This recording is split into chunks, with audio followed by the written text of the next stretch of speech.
I want to start off by acknowledging that we're on unceded Coast Salish territories, the traditional territories of the Musqueam, Squamish, and the Tsleil-Waututh people.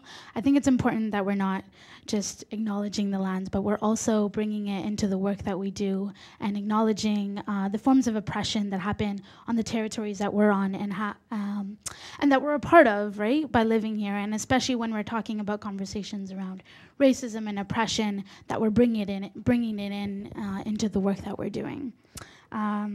Yeah, so my name is Neelam, and we're going to be moving into a circle in a moment. And basically, it's whenever we start a workshop, we always shift the environment and shift the room into creating a circle. So it immediately creates a different connection and also creates this understanding that I'm not the only person as this authority figure coming in talking at you, but more so that the knowledge is in the space and that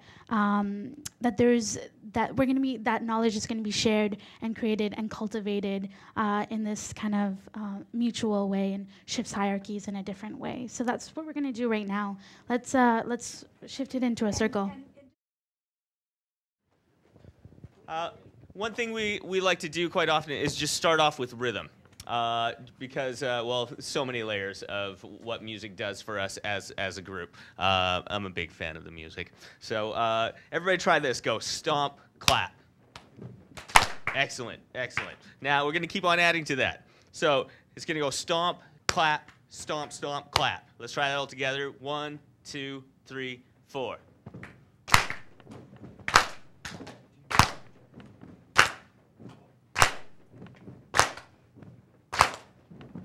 If you notice what's happening to the people's faces around you, it's a great place to start talking about relation and how we relate.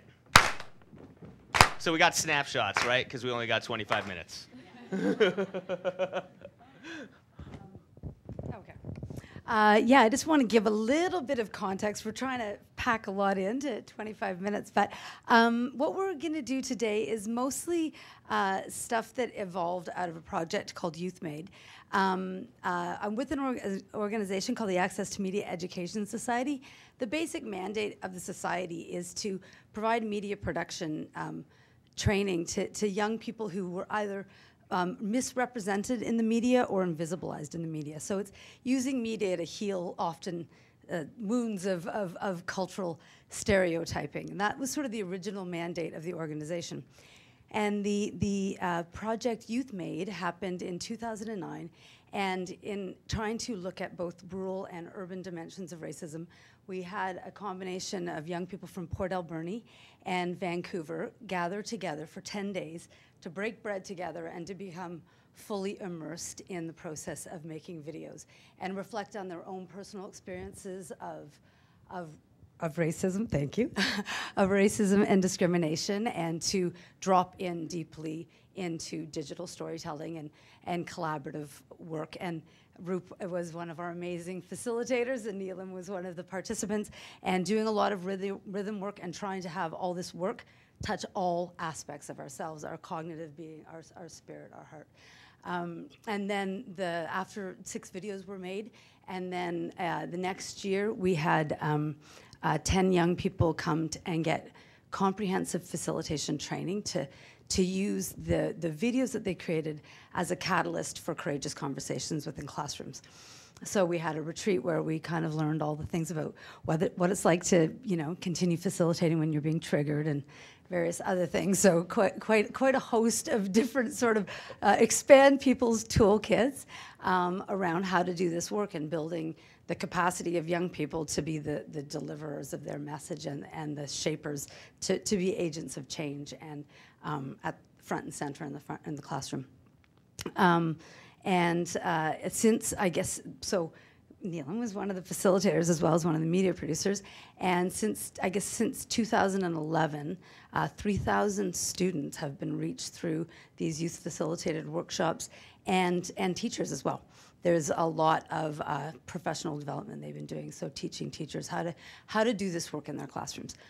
So today, basically, we're not gonna. We've got copies of the videos for you to help yourself. So you can look at the guides. The guides cost more to produce, so you can't really just have those. But you can look at them. But we're not going to show the videos because you can do that on your own, and you're welcome to have them. And all the resources are online. But what we're just going to do is give you a little bit of a taste of what some of those classroom workshops look like. So on to you. Cool. So like Deblekha said, I started off as a participant, and have been doing more facilitation work, and that journey itself has been partly deepening analyses and understandings of this work, but a large part of it has also been like a lot of work on self and cultivating and creating and looking at identity and working through that internal stuff.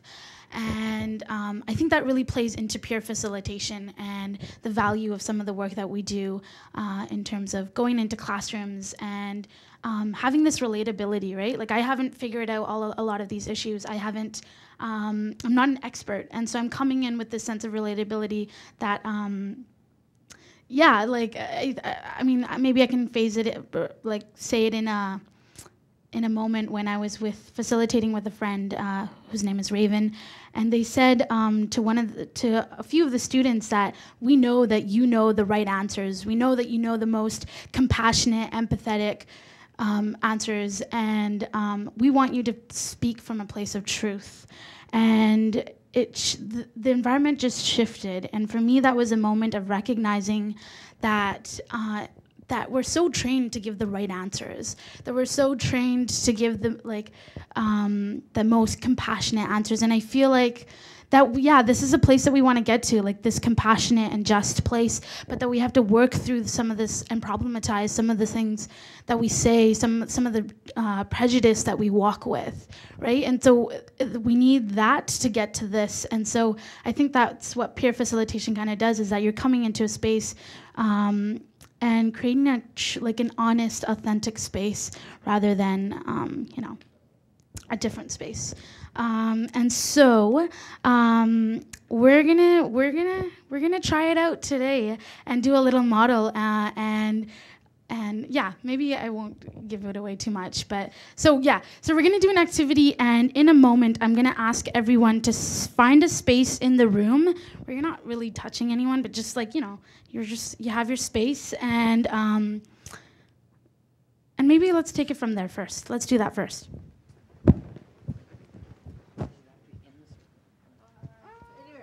Go ahead, spread out, folks. Spread out, spread out.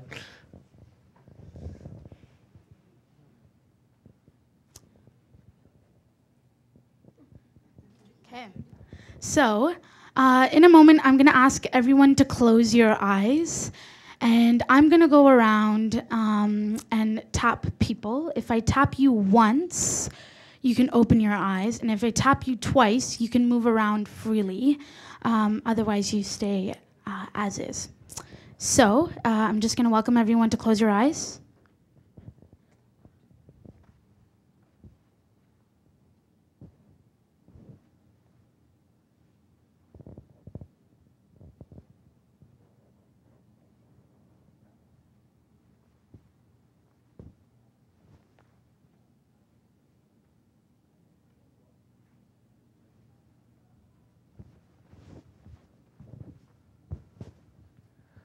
So again, if you are tapped once, you will open your eyes. If you're tapped twice, you can open your eyes and move freely about the room.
Okay, I'm gonna invite everyone to open your eyes and take a seat back into our chairs.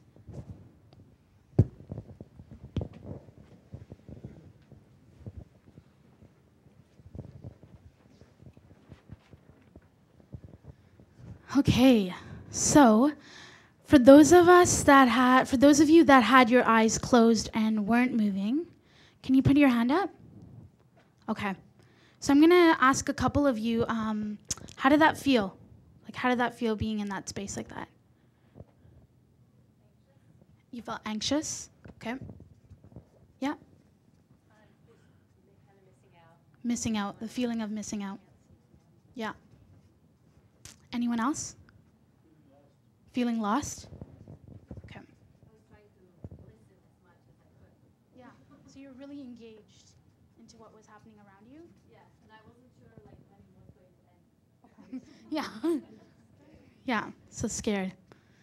So how many people had their eyes open but weren't allowed to move or weren't moving? Yeah. So how was that for you guys? Constrained? Like you wanted to move. Okay. Anyone else? Yeah. Curious and confused a little too? I don't know. Curious.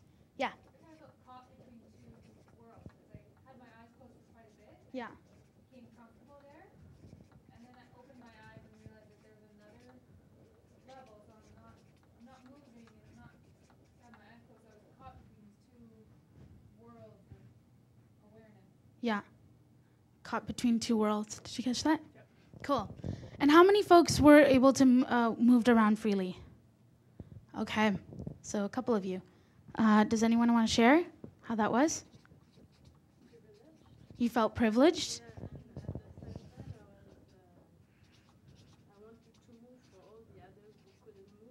You wanted to, can you say that again?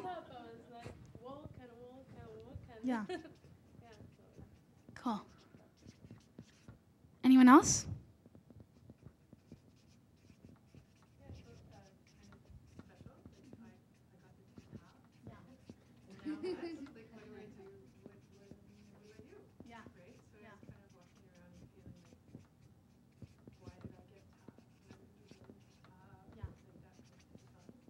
So you felt special. Yeah. So, relieved.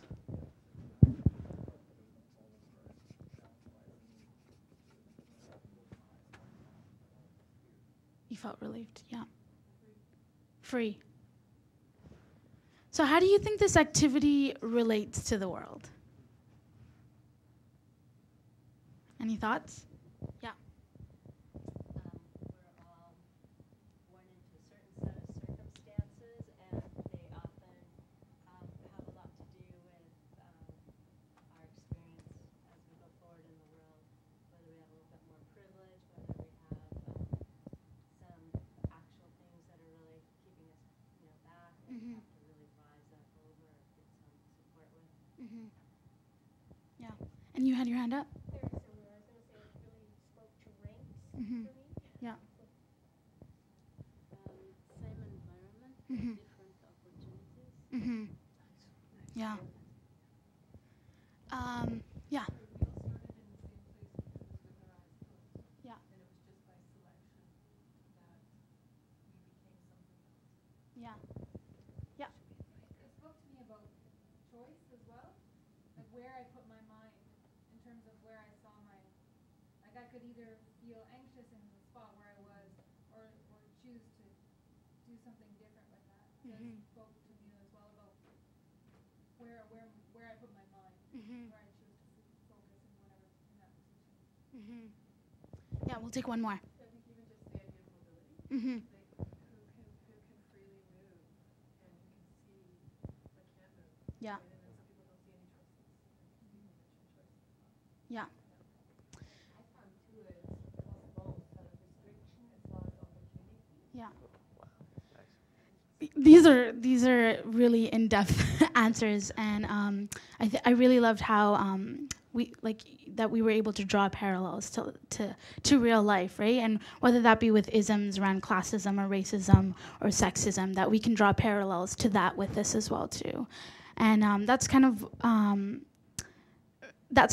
I think that this activity kind of leads up to a lot of those conversations that we have afterwards, or in the staircase of oppression, and talking about a lot of how does racism work? How does, like sometimes it's overwhelming to think about, oh my God, what is racism? And sometimes when you bring it to this moment and this feeling where you're talking about feeling anxious and lost and privileged and relieved, that it makes it more personal, and it creates deeper understandings of having these conversations. And so that's kind of why we do this work, is that yes, looking at these huge terms and huge realities on a systemic, interpersonal, and personal level, and to make a personal connection with it as well too, with the emotions. Did you want to add something?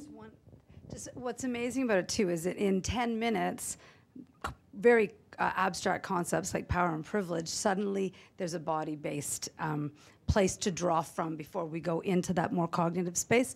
And the fact that we do this work with grade 4s to adults, and it actually, it makes it totally accessible from anyone in that age range to get the concept of privilege. Rup, did you want to add something? I was just going to say what Deb said. Deb's on it, so it's perfect. Well, I think we're going to pass it over to you. And Rup's going to be talking about how creativity can also play into a lot of this work as well too. Do we have Yeah, do you want me to start? 5 minutes? All right. I will try and be quick. Yeah, so, we came up with this idea of 3 C's during Youth Made. Creativity, compassion, and critical analysis. And we felt like we really hit on a couple of those really well, but what kept on getting pushed farther and farther in our trying to cram this stuff in 90-minute workshops was the creativity. And so we developed a project this last spring where creativity got more of a forefront, and we spent 7 sessions with each class, 3-hour sessions with each of those classes, and we reached over 250 students through this project, Humanize. And we're just going to show a little excerpt of something we called Life as a River. Pressing the pause button. Oh, it does. Is it? No, it doesn't. No. Is that at the time of my grandmother, there was a big revolution in Bangladesh. It was kind of like between that was when India, Pakistan, and Bangladesh separated. It was pretty violent. I think there was gunshots every night. It was like pretty scary for the people. Some things about my Obachan is her father died when she was 7. And she was really rich until her father died, so she became really poor and lived on the street with her mom for about 1 year, and then finally got enough money to get into a house. My grandma's name is Pei Man Feng. She grew up in China and was a shirt maker there. She married Hong Sing Chang. They loved each other. In 1941, my great uncle, or as I like to call him, Uncle Sam, went to war. It was World War II, and he had volunteered to join the army in hopes that when he returned, his father would respect him more. In the war, he was a tail gunner on a fighter plane. One day, his plane was shot down, and he was the only one on his plane wearing a parachute. He was the only survivor. Soon after being shot down, he was captured and put in a camp, a concentration camp. The elder we interviewed is Kokum Jong. Kokum grew up in a reserve in Saskatchewan in a family of 7 girls and 8 boys. She went to a day school on the reserve for only Aboriginal people. The government integrated them into a non-Aboriginal school when she was in grade 3 to 4. She then demanded to the teachers that it was not fair because they weren't allowed to play on the playground. Then she realized that she had to be proud of herself and her own background.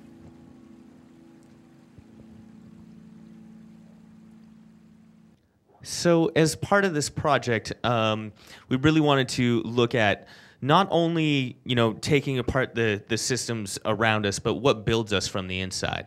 And so as part of the project, what we did was have the young people research an elder in their life and have an interview process with that elder.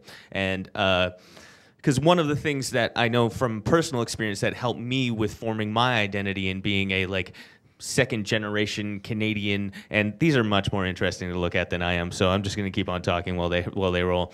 So these are just process shots that we had through here, and you'll see some quotes up there as well.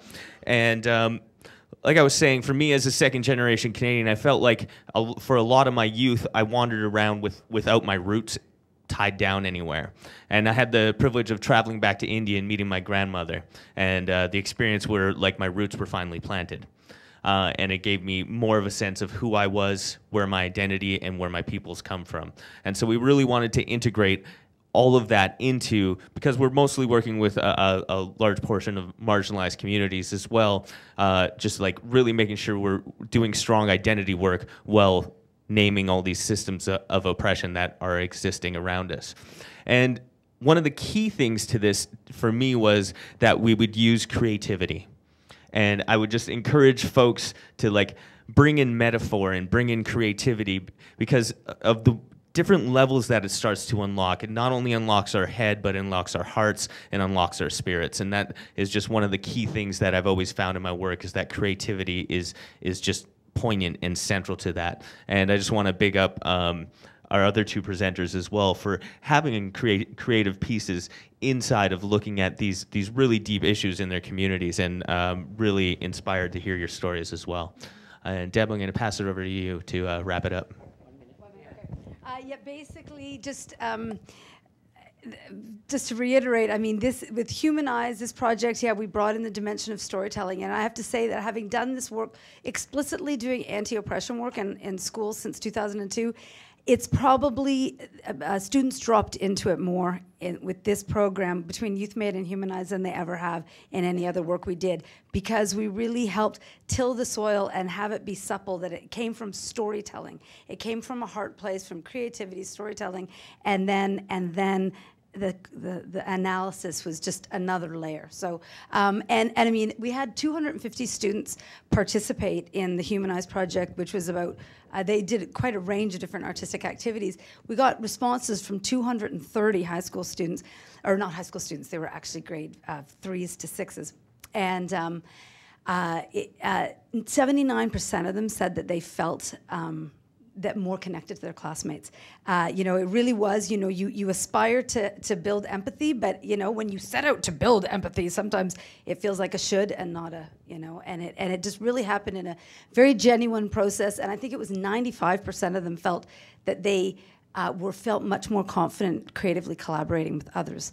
And 100% of the teachers involved, there was 11 teachers, said that it deepened their commitment to the role, or deepen their belief in the role that creativity and storytelling can tell in building genuinely inclusive classroom or school communities. So it really was very, very validating and affirming to what we felt, we hope were sort of some of the essential ingredients to actually stepping towards building inclusive community.